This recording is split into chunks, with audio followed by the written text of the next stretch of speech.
Welcome to day 61, Numbers chapters 10 through 13. We're moving right along through what most people think is, a difficult book to read. I think if you have your mind right and you're looking for special things, you'll find them. And so that's what we're going to talk about.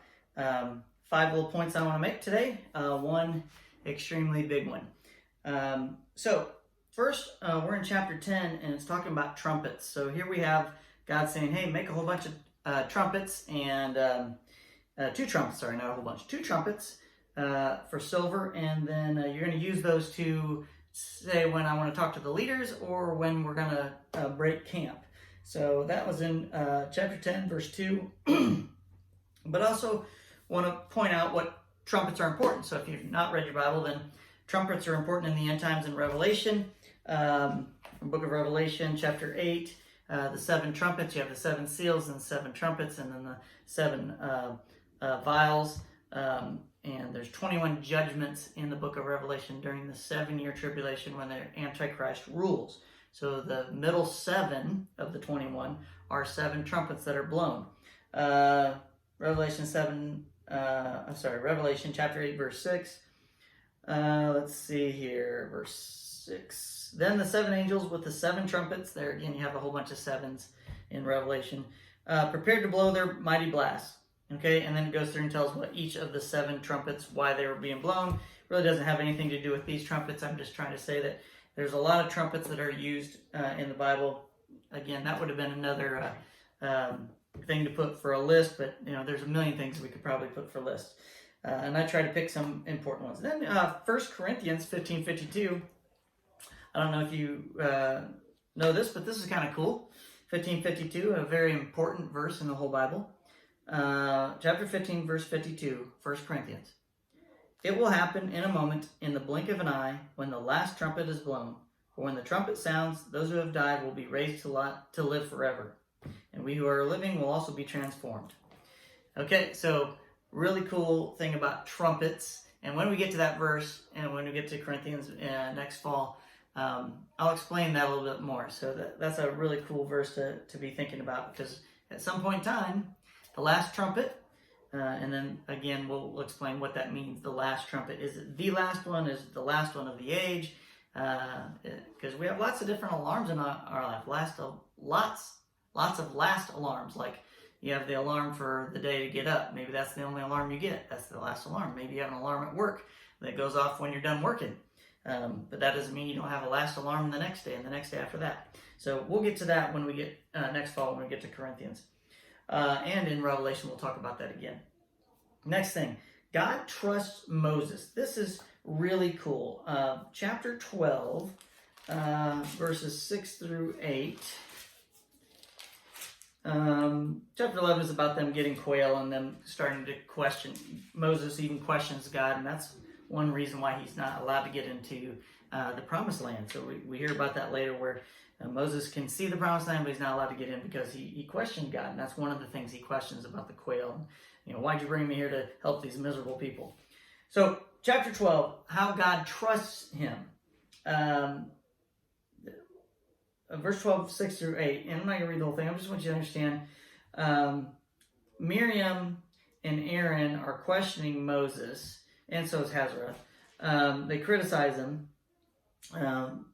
Has the Lord spoken only through Moses, they say? And then God says, excuse me? The Lord said to them, verse 6, now listen to what I say. If there were prophets among you, I, the Lord, would reveal myself in visions and in dreams, but not with Moses. Of all my house, this is verse 7, he is the one I trust. Out of all of his house, the house in heaven, God's house, he's saying he's the one I trust. What? That's like boom. That's amazing. I read that. I've read this a whole bunch, and that never hit me like that before. It's like out of his whole house, Moses is the one he trusts. Right after that the last chapter where Moses is questioning him. Amazing, absolutely amazing. And then we have a 7 here when God leaves. Miriam's turns white with leprosy, and he says, well, just like if she was defiled in some way or something, she'd have to stand outside of camp for 7 days. So you have that in verse 14.